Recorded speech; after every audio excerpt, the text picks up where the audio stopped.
Olá, sejam bem-vindos ao JR Agro. Esse é o nosso espaço para falar das notícias, das novidades do campo. Em março passado, a produção brasileira de arroz chegou ao seu menor nível em mais de 20 anos. A estimativa do IBGE foi de uma colheita de 9 milhões e 800 mil toneladas do grão em 2023. Esse é o pior resultado desde 1998. Para que nós possamos entender melhor esse assunto, vamos conversar hoje com a professora e pesquisadora da Escola Superior de Agricultura Luiz de Queiroz, a ESALC da USP, Giovana Ribas. Seja muito bem-vinda, professora, ao nosso programa. Olá, Fábio, um prazer estar falando com vocês. Ótimo, nós temos muito assunto pela frente. E vale lembrar que toda sexta-feira, a partir das 7h30 da noite, nas plataformas digitais da Record TV, tem uma edição nova do JR Agro. Professora, diz para mim uma coisa, o que é que está acontecendo que a produção brasileira de arroz caiu tanto?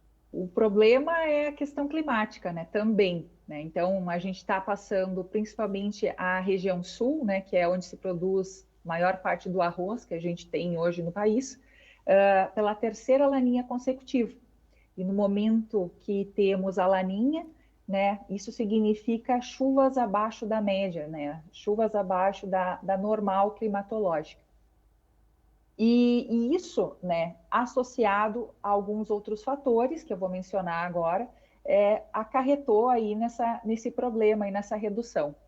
Então, o custo de produção do arroz, ele aumentou muito, Fábio, nos últimos 2 anos. Aí a gente tem um valor médio em torno de 60%.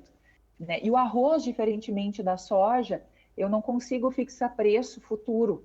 Né? Então, o arroz ele passa por alguns problemas estruturais, né? Que associado a custo de produção alto, né? E baixa rentabilidade do grão, né? E mais ainda esses problemas com clima, isso tudo vai fazendo com que cada vez mais vá diminuindo a área de arroz no país. E professora, o que é que provocou esse aumento de custo? Existem vários fatores desse aumento de custo, mas principalmente o fertilizante. Então, o fertilizante praticamente dobrou o custo desse insumo, né? Mas aliado a isso, né, o arroz, diferentemente da soja, por exemplo, eu preciso fazer mais preparo de solo, eu preciso fazer mais horas máquinas, né, por isso. A mão de obra também ela é maior, né, quando se comparada à cultura da soja, né, e tudo isso associado à baixa rentabilidade desmotiva o produtor, muitas vezes, a continuar produzindo o arroz. Né? E aí ele acaba migrando, né, para outras alternativas com maior rentabilidade e menor custo, como a soja, por exemplo. Quer dizer, então, que os produtores têm ido na direção da soja. Acaba sendo mais rentável, então, numa situação como essa? Exatamente. Hoje, se a gente fizer uma comparação, o arroz ele tem o dobro do custo de produção da soja, mais ou menos. Uhum. Então, para o produtor de arroz, é mais viável nas áreas que ele pode estar colocando soja, então produzir soja, né? E naquelas áreas onde não é possível se plantar soja, não é possível se produzir soja, ele está optando aí para outras formas, né, de cultivo, como, por exemplo, milho e também a pecuária, né? Principalmente a pecuária nessas áreas. Como tem sido essa relação do produtor brasileiro de arroz em relação à questão cambial e uma perspectiva de exportação, já que para exportar a situação está boa, inclusive por uma carência aí de alimentos também provocada pela guerra da Ucrânia. Como é que está? Muitas vezes ele tem preferido mandar esse arroz para fora a ficar aqui no mercado interno. Tem algo assim? Então, o arroz, o Brasil hoje, né, ele em torno de 85% da produção do arroz ainda fica no mercado interno, né, e o restante ele acaba fazendo essa exportação, né, principalmente para alguns países como Venezuela, Costa Rica, Nicarágua, México, enfim. Qual que é o nosso problema, vamos dizer assim, do nosso arroz, né? É a baixa qualidade, né? Então, muitas vezes, para estar saindo para o mercado internacional, tu precisa ter um arroz com maior qualidade e muitas vezes essa é a nossa barreira aí para estar aumentando ainda mais a exportação. Professora, você falou em baixa qualidade do arroz, é isso mesmo? Isso, a qualidade que eu falo é na hora de classificar o arroz, né? O arroz tem diferentes classes, né? Muitas vezes, em função do momento que foi colhido esse arroz, por ter muita variabilidade climática, o arroz ele acaba sofrendo alguns problemas no grão, né? Um deles é o centro branco. É uma bolinha branca. Você olha para o grão de arroz, o arroz com mais qualidade, ele tem que estar vítreo, né? Tem que estar transparente. Muitas vezes, quando acontece esse tipo de problema, o arroz ele acaba ficando com um pontinho branco no centro do grão, e isso acaba muitas vezes sendo um problema. O produtor ele perde muitas vezes em preço, né? E dependendo do mercado que ele quer atingir, isso começa a ser um problema, né? Uma outra questão também é o tipo de arroz, né? O tipo de arroz que a gente costuma comer aqui, né? Que é a nossa preferência com brasileiros, é a questão é o arroz longo fino, né? Enquanto que outros, dependendo do país que o consumidor busque algum outro tipo de arroz, vamos dizer assim, aí já passa a ser uma limitação também. Aí tem, dependendo do mercado, né? Aí isso muda também. Agora, professora, ainda mantendo essa mesma temática, como que é a nossa autossuficiência em relação ao arroz, se é que temos? Sim, temos. O Brasil hoje ele é autossuficiente, né? A gente consome, aí, em média, mais ou menos 10 milhões de toneladas ano de arroz. E a tendência é, se nós continuarmos reduzindo cada vez mais as áreas de arroz, né, que no futuro a gente deixe de ser autossuficiente, né, por essa questão de redução. Agora, professora, como é que entra o arroz de sequeiro nesse contexto? Porque nós estamos falando dessa baixa de produção, na verdade, no que diz respeito ao arroz irrigado, em que o Rio Grande do Sul é o grande produtor. Mas bem sabemos que no Centro-Oeste existe também aí a cultura de sequeiro. Ela, de certa forma, conseguiria compensar essa baixa do arroz irrigado? Sim, na verdade, aí quando a gente faz uma análise histórica aí desde da década de 70 até os dias de hoje, né, o que a gente vê é uma redução muito grande na área que se plantava arroz, que se produzia arroz de sequeira. Então a gente sai aí de 4,7 milhões de hectares na década de 70 para 0,4 milhões de hectares atualmente, né, com tendência a reduzir cada ano, né. Por que isso acontece, né? O arroz de sequeiro ele perdeu muito espaço, né, para as outras culturas, né? Também para a soja, no caso. Claro, soja, milho, né? Uhum. Onde que a gente encontra com mais frequência, né, o arroz de sequeira? No norte do Brasil, né? Tocantins, né? Cerrado tinha, né, antes também essa produção de arroz, mas como a questão de baixa produtividade da cultura, os produtores automaticamente eles vão migrando para aquelas commodities, para aquelas culturas que conseguem dar uma maior rentabilidade, né? Então entrou a soja, entrou o milho, nessas áreas aí, principalmente nessas áreas aí onde se produzia o arroz, por exemplo. Professora, esses problemas que você menciona, referentes à produtividade, aos custos, essa relação com o clima, isso aí tem sido, de certa forma, uma exclusividade do Brasil ou não? Outros países que produzem arroz passam por uma situação parecida? Não, isso vem acontecendo a nível de mundo mesmo, né? Então, quando a gente fala aí, principalmente de arroz, a gente tem que falar do continente asiático, que é onde a gente tem os maiores produtores aí de arroz, né? E problemas tanto com falta de chuva quanto com muita chuva, eles vêm enfrentando, né? Então, por exemplo, na Ásia, a questão de inundação vem sendo um problema, né, nesses locais onde se produz arroz, né? E isso vem reduzindo muito a produção dessa cultura, né? Então, por exemplo, eu trouxe alguns números aqui para vocês. Paquistão, por exemplo, que é não é o principal país aí que produz, maior produtor da cultura do arroz é a China, que fica responsável em torno de 30%. Ela reduziu aí nessa última safra em torno de 2% sua produção em função de inundações, né? E o Paquistão também, ele teve uma redução aí em torno de 25% na sua produção em função dessas intempéries climáticas que acontecem. Ou seja, existe uma crise aí Sim, deflagrada no que diz respeito ao arroz. E as soluções, elas estariam atreladas eminentemente à questão climática? Por exemplo, vamos começar pelo Rio Grande do Sul. Precisa chover para o negócio dar certo? Exatamente, uma possível solução para esses problemas, pensando nós a nível de Brasil, né? Primeiro seria nossos agrônomos, produtores, técnicos aí estarem atentos às previsões climáticas, né?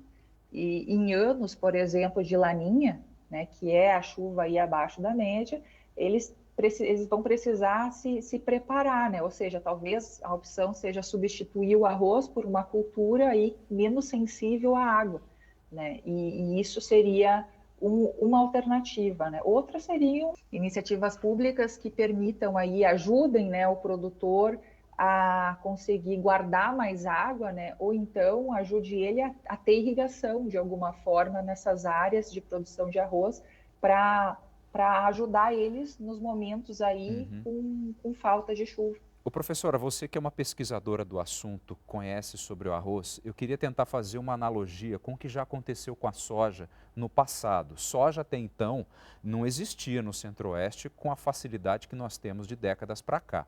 A gente sabe que o papel da Embrapa foi fundamental para desenvolver sementes, cultivares que pudessem ser adaptadas àquela região. A exemplo da soja, você acredita que é possível acontecer algo parecido com arroz? Sementes, enfim, variáveis que não tenham tanta necessidade de água, que consigam se adaptar a essa variabilidade climática que infelizmente tem sido rotina? É possível a gente se atrelar mais à pesquisa e conseguir ir vencendo esses obstáculos? Sim. Hoje o melhoramento ele vem avançando muito nesse sentido, né? De buscar cultivares aí que sejam mais resistentes a estresse hídrico, principalmente, né? Mas hoje, Fábio, o mercado ele está avançando, indo mais em direção a híbridos, né? Híbridos hoje são uma alternativa pensando em ter cultivares com menos ciclo, mas também com maior produtividade, ou seja, conseguir continuar produzindo arroz, um arroz mais rústico, mas um arroz com mais produtividade, né, para compensar um pouco essa produtividade dessas cultivares convencionais que a gente tem. Agora, professora, isso aí a gente está falando do clima. Agora, quanto à questão dos fertilizantes, aí a gente, infelizmente, ainda está travado em função também da guerra da Ucrânia, né, que é um dos grandes problemas nisso. Exatamente. Temos essa dependência ainda de fertilizantes, né? Enquanto isso acontece, enquanto os preços estão tão altos, infelizmente quem paga a conta de tudo isso é o produtor, né? Que precisa do insumo para produzir. Professora, vamos falar agora sobre sustentabilidade, que é um assunto extremamente importante e necessário para a agricultura moderna. E explica para mim o seguinte: você faz parte de um projeto que tem um nome, digamos assim, bonito até, Rice Money Maker. O que é isso, hein? Isso, atualmente, Fábio, eu sou uma das coordenadoras desse projeto, tá? Que tem o objetivo de determinar o quão eficientes os produtores estão sendo no uso dos recursos, né? Então, esse projeto ele está rodando aqui no Brasil, na Argentina, no Uruguai e no Paraguai, né? E é uma iniciativa multi-institucional, né? Então, que envolve a nós, né, da Exalc, a Universidade Federal de Santa Maria, e também a Universidade de Entre Rios, e que tem o objetivo de promover essa produção sustentável de arroz através de indicadores, né? A gente vai na lavoura do produtor, né? E depois disso a gente mede esses indicadores de eficiência do uso do nitrogênio, emissão de CO2, impactos ambientais, né? Eficiência produtiva, para determinar o quão distante esses produtores ou essas lavouras estão do potencial. O quão eficiente essas lavouras estão Exatamente. também. E a partir do momento que vocês identificam quem está distante, quem está mais próximo, quais seriam os ganhos que esses produtores podem ter e como que eles podem melhorar a sua capacidade? A primeira coisa que a gente faz depois de analisar esses resultados é apresentar para o produtor. Então, ele consegue ter uma ideia de como é que ele está nessa escala aí de 0 a 10 em termos de eficiência, né? O produtor ele ganha muito, né, adotando práticas sustentáveis. E aí é uma forma de ele enxergar isso e ele comprar a ideia, porque muitas vezes o produtor, uma coisa é eu ir lá e falar para ele de sustentabilidade, outra coisa é eu mostrar para ele como que ele está sendo, né? Qual que é o nível dele em termos de sustentabilidade nas lavouras dele. Uma vez que eles entendem isso, eles entendem essas práticas de sustentabilidade, eles são mais eficientes no uso dos recursos, ou seja, eles conseguem produzir mais quilo de grão usando menos insumos, né? Então, essa é a ideia. É essa a ideia de sustentabilidade. Ajudar o produtor a entender que ele consegue produzir mais com menos. E, consequentemente, ele polui menos o ambiente quando ele começa a pensar e executar o manejo dessa forma. E, professora, como é que é a relação desse projeto com o consumo de água, já que é extremamente necessário, é vital para uma produção de arroz, é a água. E eu acredito que nem toda propriedade vai ter uma área de várzea, digamos assim, expressiva, ao ponto de ter ali um alagado. Você vai ter que produzir muitas vezes aquilo. Como é que se trabalha esse conceito com os produtores? Isso. Então, a primeira coisa que a gente faz, né, quando a gente define as lavouras, a gente está trabalhando, por exemplo, no Brasil, a gente tem lavouras espalhadas aí em todo o Brasil. Uhum. Primeiro a gente usa modelo para estimar o potencial produtivo dessas lavouras, quanto que é o potencial. Depois disso, a gente identifica qual que é o potencial limitado por água, né? Então a gente consegue ver até quanto que aquelas lavouras conseguem produzir sem irrigação, usando só a água da chuva, né? E também a gente calcula a eficiência do uso de água, ou seja, quanto que o produtor está sendo eficiente no uso dessa água, né? Ou quanto que a lavoura foi eficiente pela quantidade de água que ela teve ao longo do ciclo. Isso também é um indicador que ajuda muitas vezes o produtor a entender se ele está usando, pensando num produtor que irriga, né? Se ele está usando menos ou mais água, e pensando naquele produtor que não irriga, né? Que dificilmente a gente vai ter em lavouras de arroz, por exemplo, né?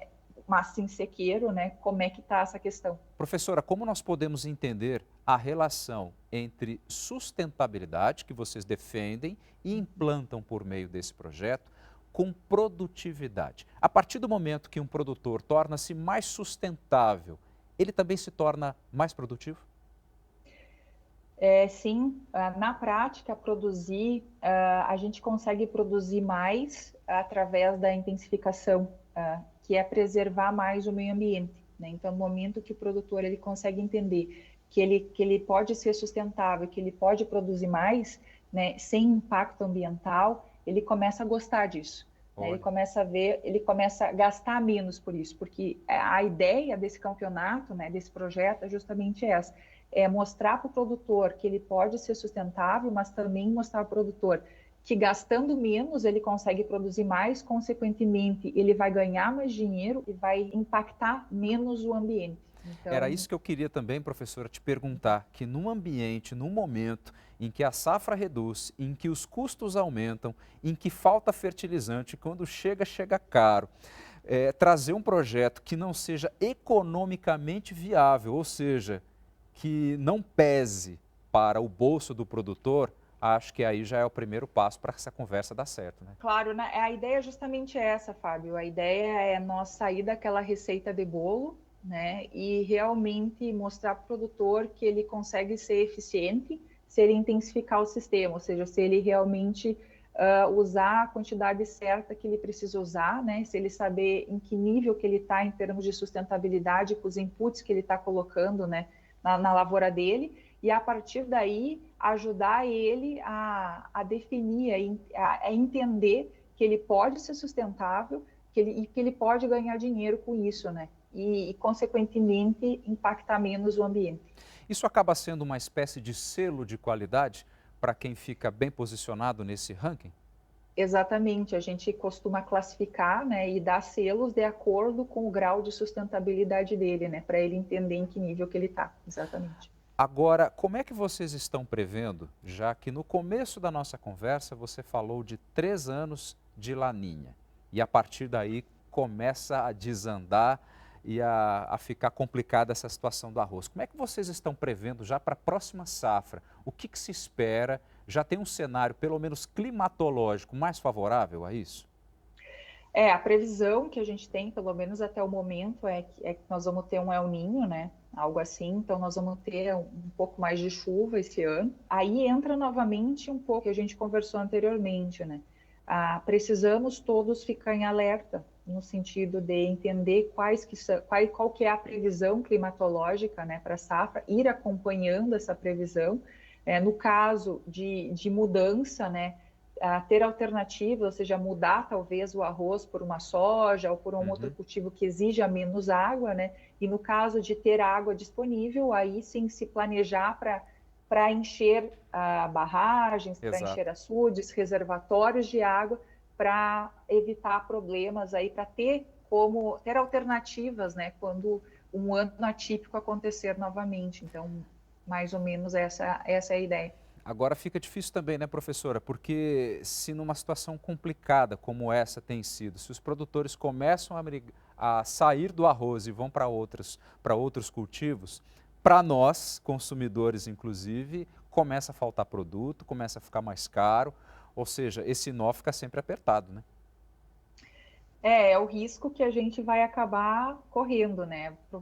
Muito possivelmente, né? É a lei da oferta e demanda. No momento que eu tenho disponível o produto, eu tenho um preço. No momento que esse produto começa a faltar, aí o preço vai aumentando, né? Então, acontece, né? E com arroz não iria ser diferente, né? A gente está vendo que, como a gente não tem muito incentivo, né? O produtor ele não tem muito incentivo para estar produzindo.